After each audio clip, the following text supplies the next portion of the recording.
Hey guys, and welcome to Petrol. So today we are at the Goodwood Motor Circuit and I have a very special car to review for you. So a couple of weeks ago you may have seen my video I did of the Breakfast Club Full Throttle Sunday.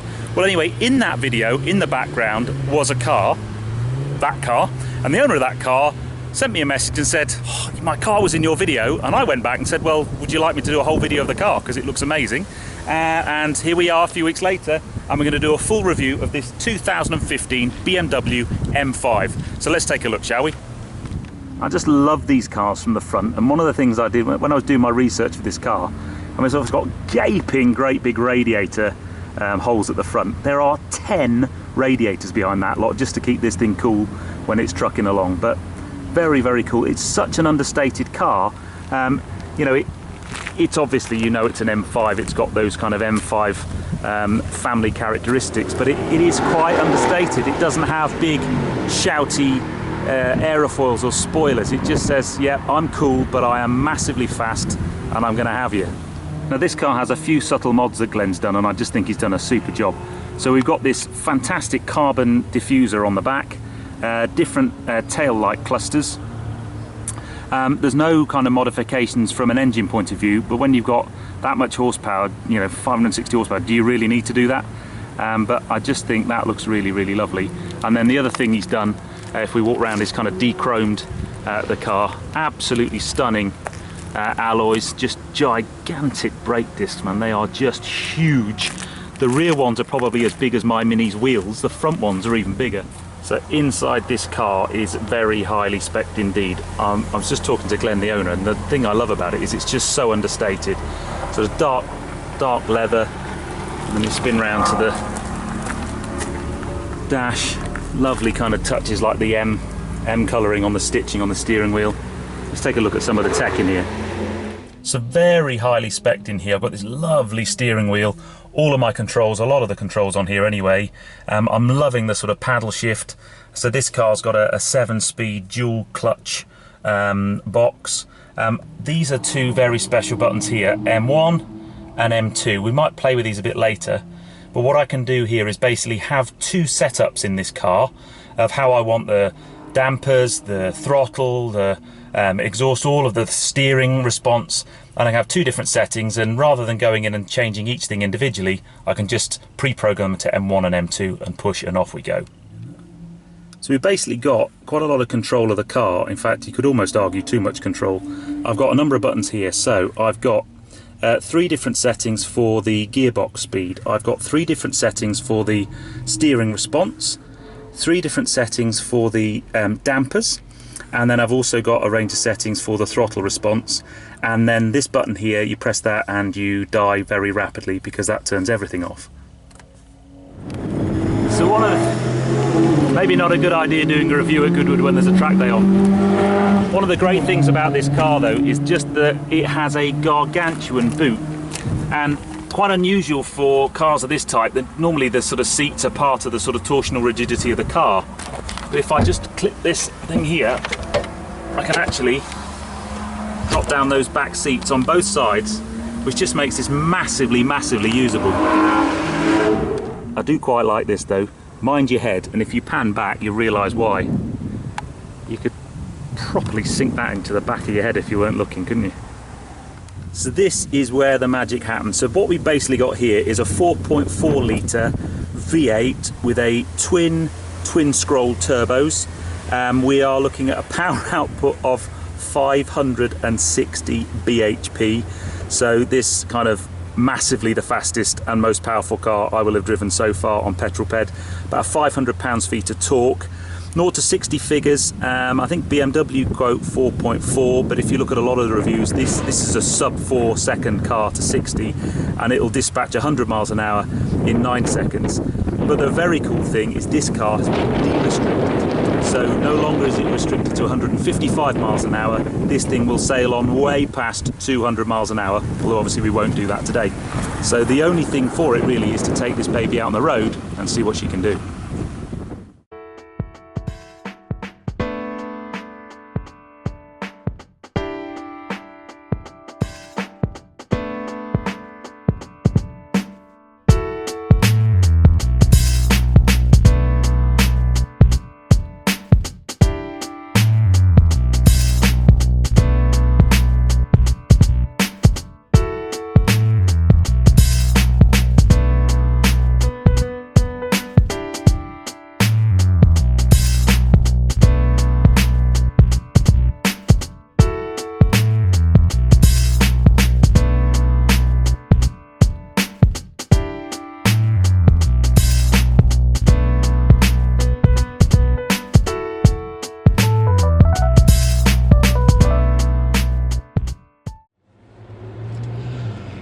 here we are, guys. We are out on the road. I've literally just pulled out the circuit. I am now sat behind the wheel of this absolutely stunning M5. Now I'm going to try and step through a few of the different modes and the different things in this car. It is a very complex car, and as I said, in the sort of, just to look at some of the things you've got on the dashboard, you could probably do a whole video about an hour on that, and we're not going to do that.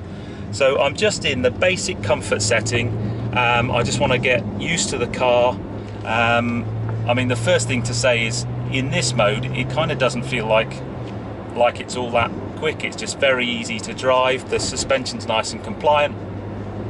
But like most of the cars I've driven recently, you kind of know that underneath the bonnet is something very special. I have Glenn next to me, who's the owner of this car, who I'm going to interview in a little while, and he's just basically said, go for it, do what you want. I'll be a little bit more sensible than that. I will step through things gently. But let's just start to try and explore a little bit of this car, try and bring you a little bit more information of what it's like to drive such a powerful production saloon. So we're now just on a slightly better bit of road. I'm still in comfort mode, still in full auto mode. So I'm just going to start to push on the loud pedal a little bit more,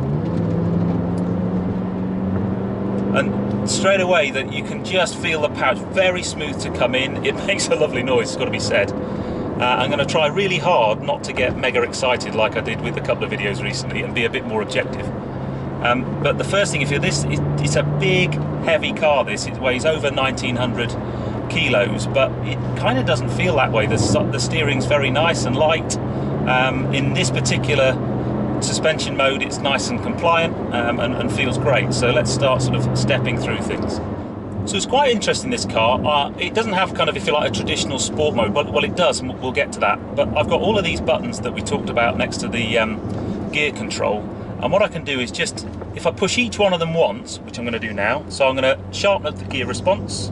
I'm going to sharpen up put the steering into sport, put the suspension into sport, and put the throttle into sport. And I'm now, so straight away more response, very nice power delivery. So I've kind of now stepped the car up a little bit more aggressively. It's that next step of sportiness, and this feels quite nice actually. It's the gearbox is a bit more responsive.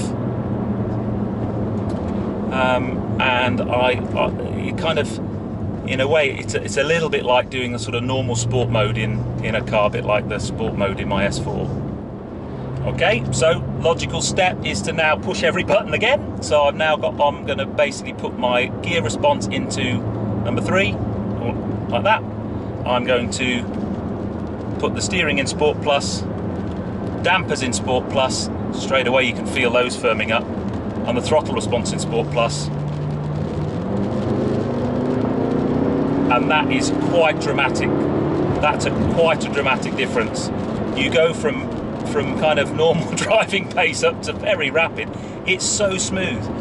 So the one thing is, there's not a great deal of noise in the cabin. It sounds quite nice from the outside, but I'm sure a lot of you kind of petrol heads will know BMW kind of pump the noise of the exhaust through the stereo and so on, but we haven't got the stereo on, so I guess we're missing out on that. But yeah, very, very, very impressive. So I've got all of the benefits of, you know, sportier dampers, sportier throttle response, sportier steering, but I've still got the computers helping me out in terms of traction control.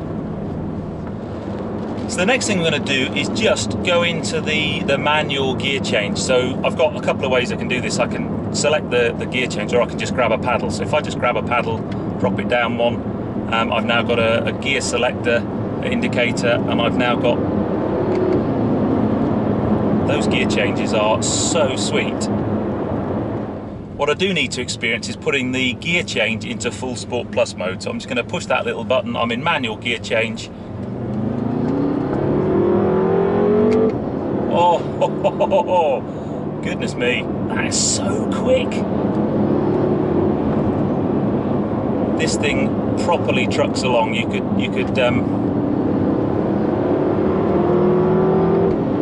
oh, you can feel that's like boom, straight in. but very quick. Downshifts are just instant as well. Time for an acceleration test, I think. Oh, that is absolutely outstanding. It's just no drama. My goodness me. Again, another car I thought that would be an intimidating drive, and it's not. I mean, I've got all the kind of assistance and traction. I tell you what, you could lose your license in this car quite happily. Yeah. Very, very nice into the corners. This is a cracking bit of road, this sort of higher speed corners. Handling's absolutely on the money.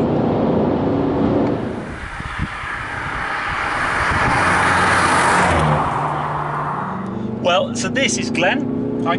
So what I thought would be interesting in this review is just to kind of ask him what it's like owning this car. So when you've had it for 6 months? 6 months, yeah. Yeah. And a daily driver? Daily driver, lucky me. Lucky, very lucky you. It might not be after today, I might have to borrow it from you. So obvious questions are, not that you're really interested in things like fuel economy, but what is it like from a kind of running cost point of view? I'm assuming you drive the nuts off it every day. You can't help but drive the nuts off this car. It doesn't matter what anybody says. It's the grin factor from the minute you get in it to the minute you get out. The only time I drive it sensibly is when the wife and kids are in the car. Well, yeah, clearly. And she beats me up if I don't. So, but from a fuel perspective, it's quite thirsty. It claims 29 combined. Yeah. I think I average about 25, so it's not horrendous. Not too bad. No, I mean, from American standards, that's quite high. And range-wise, you get what, 350 miles? About 400 if you're careful. Normally about 350. Yeah, not bad. Excellent. And how often do you put it in the full kind of, you know, turbo nutter mode and drive it like a complete loop? Not very often. I normally have the throttle response up high because I like it. And the gear setting normally mid. In the mid one. Suspension I leave alone because it's making my voice wobbly now. It's quite firm, isn't it? Yeah. So let's just turn that one back down to so that's now on comfort. So you can have that all independently. So you can have it all sporty but comfort suspension. Yeah, you can set up how you like. So one of the final driving modes we do need to have a look at is on the steering wheel. I've got two buttons, M1 and M2, and I can pre-program those. But the M2 button on this particular car is basically programmed so that it just does everything to the max. And it would be rude not to at least experience that momentarily. So we're going to push that. Nice bit of straight road. It actually asks me to confirm if I want to do that.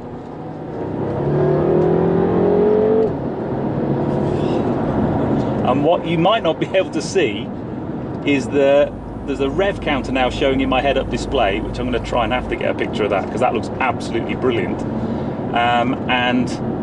Yeah, the car feels very, very cool. So we are in turbo nutter mode, and we will just have a... Oh, wow.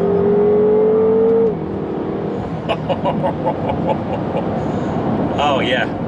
You can, and there was a lot left there as well. Obviously, this is not my car, and I've only been driving it for a short period of time, but you can just feel that power. That is absolutely incredible. Might have to have another go at that, actually. Revs on the downshift. Oh, baby. This thing eats up the tarmac. Talking to Glenn, though, it eats up tyres as well. But then if you're sticking 560 odd horsepower through a set of rear tyres, then that's going to be the case. And hey, if you're interested in tyres, buy a slow car, don't buy an M5. You know, it's like people who ask what the fuel economy is. Really, if you want a fuel economy car, buy a 520D, not an M5. This is a car you buy because you love driving. It's my first M car I've driven, and I get it completely. I mean, handling around that corner, turning so tight is lovely. Really, really lovely. Very balanced. It doesn't feel like a big car at all.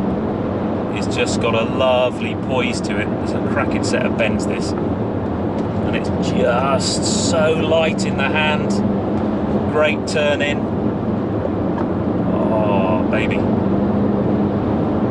Yeah, what's the slogan BMW have? Driving machine? The ultimate driving. The ultimate driving machine. I kind of see where that comes from now, because it really is a driver's car, and you can fit 5 adults in it. It's got a gargantuan boot. You could do a lovely road trip, drive all the way to the Nürburgring, and then set a really fast lap. There's a reason why the ring taxi is an M5. Very cool. Okay guys, so we are back safe and sound at the motor circuit. A little bit windy, so apologies for that. What can I say about this car? It is mega. Just the power, I mean, it's a massively powerful car, but just so deliverable in all the different modes. You could drive it in comfort mode, and it's just like a standard BMW diesel. And then you start playing with those modes by the gear stick, or you push that magic M button, and it goes mental. So I need to say a massive thank you to Glenn. He's actually stood over there, look. For just letting me drive his baby. He's been really great. He kind of said, come on, drive it faster. Really interesting talking to him about the ownership of this car as well. So anyway, I hope you've enjoyed the video. If you have done, give me a thumbs up. Any comments below are always welcome, and if you haven't done so already, please subscribe to Petrol. I've got plenty more cool things coming, but I hope you've enjoyed that as much as I've enjoyed filming it. Anyway, you take care guys, drive safe.